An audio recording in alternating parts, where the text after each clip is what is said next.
ছেলের বিয়ে হয়ে গেলে ছেলে আর নিজের থাকে না, কিন্তু মেয়ে কোনো দিন পর হয় না। মেয়েকে বিয়ে দিয়ে দিলেও মেয়ে কিন্তু নিজের থাকে, এটা অনেকেই বলে। কিন্তু ভেবে দেখুন তো, কথাটা কি আসলেই ঠিক? আপনি যখন মেয়েকে কিছু দেন তখন কিন্তু আশা করেন না যে মেয়ে আপনাকে এর বদলে কিছু দিবে। আপনি তখন দেখেন আপনার মেয়ে সুখী আছে কিনা। আপনি কখনো তুলনা করেন না আপনার মেয়ে আপনার থেকে কত গুণ বেশি সুখে আছে। আপনার মেয়ে যদি আপনার চেয়ে 10 গুণ বেশি সুখে থাকে, আপনি তাকে দেখে আরও 10 গুণ বেশি খুশি হন। আপনার মেয়ের জীবনে যখন সমস্যা আসে তখন সেটাকে আপনি আপনার নিজের সমস্যা করে নেন। মেয়ের জীবনে যদি সুখে না থাকে তখন আপনিও কিন্তু সুখে থাকেন না। মেয়ের যদি সামর্থ্য না থাকে, মেয়েটির পাশে দাঁড়ান, তাকে টাকা পয়সা দিয়ে হোক, যেভাবে হোক তাকে হেল্প করেন। অন্যদিকে ছেলের পেছনে কি করেন? ছেলের পেছনে যত টাকা খরচ করেন সেটা একসময় তার কাছ থেকে ফেরত নেওয়ার চিন্তা করে তারপরে খরচ করেন। সবসময় ভাবেন যে ছেলের পেছনে যা খরচ করছি তা একসময় ফেরত আসবে। এমনকি ছেলেকে সবসময় মনে করিয়ে দেন যে তোর পিছনে এত টাকা খরচ করেছি, তোর পিছনে পড়াশোনার জন্য এত টাকা খরচ করেছি, এটা করেছি সেটা করেছি, এগুলো সবসময় মনে করিয়ে দেন। ছেলে যখন নতুন সংসার শুরু করে তখন তাকে সংসারে হেল্প করা তো দূরের কথা, তাকে এটুকু বুঝিয়ে দেন তোর সংসার তোর দায়িত্ব, তুই বিয়ে করেছিস, তুই বুঝবি, তোর বউ বাচ্চা, তোকে সব কিছু করতে হবে। ছেলে যখন কষ্ট করে চাকরি করে, ইনকাম করে, ছেলে যখন সুখে থাকে তখন তার কাছ থেকে বরঞ্চ আরও আদায় করার চেষ্টায় থাকেন। তার উপরে আরও হক বজায় করার চেষ্টা করেন। তাকে বলেন আমাকে এটা দিতে হবে, ওইটা দিতে হবে, আরও দাবি করেন ছেলের উপরে। এইটুকু কখনো ভাবেন না যে ছেলেরও কষ্ট হচ্ছে, কখনো এটুকু ভাবেন না ছেলের বউয়ের পাশে দাঁড়ায়। সবসময় দেখেন ছেলের বউ সুখে আছে কিনা।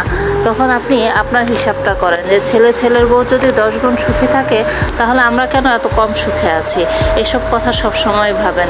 এসব কথা ভেবে ছেলে আর ছেলের বউয়ের মধ্যে সবসময় গণ্ডগোল লাগানোর চেষ্টা করেন। অথচ নিজের মেয়ের বেলায় কিন্তু এই জিনিসটা আপনারা কখনোই করেন না। নিজের মেয়েকে যখন পড়াশোনা করান তখন কত টাকা খরচ করেছেন সেই হিসাব কিন্তু কখনোই চান না। বরঞ্চ পারলে মেয়েকে যখন বিয়ে দেন তখন 10 লাখ টাকা আরও দিয়ে তারপরে বিয়ে দিয়ে দেন, তার জিনিসপত্র দেন, তাকে সব কিছুর দায়িত্ব নেন।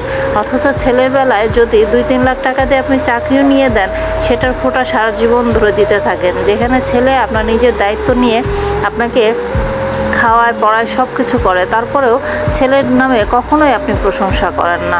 এই জিনিসগুলো যেন আমাদের সমাজে একদম অহরহ হয়ে যাচ্ছে।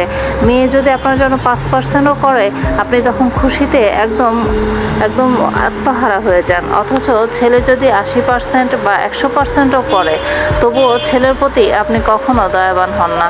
ছেলের সাথে সবসময় যেন একটা অমীমাংসিত দূরত্ব আপনার রয়েই যায়। সবসময় খালি চেষ্টা করেন ছেলের বউকে কিভাবে সব কিছু থেকে বঞ্চিত করা যাবে, এসব কিছু করে আস্তে আস্তে ছেলের বউয়ের জীবনটাকে বিষিয়ে তোলেন। অথচ নিজের মেয়ের জামাই তাদেরকে ঠিকমতো আপ্যায়ন করেন। ছেলের বউকে কতটা সম্মান করেন, তাদের ভাগে কোনো সম্মানই দেন না। অথচ মেয়ে আর মেয়ের জামাই যখন বেড়াতে আসে তাদেরকে কতটা আপ্যায়ন করেন, কতটা সম্মানের সহিত মেয়ের জামাইকে কথা বলেন। মেয়ের জামাইকে যতটা আপ্যায়ন করেন তার 1 ভাগ আদর সোহাগ তো নিজের ছেলেকে করেন না।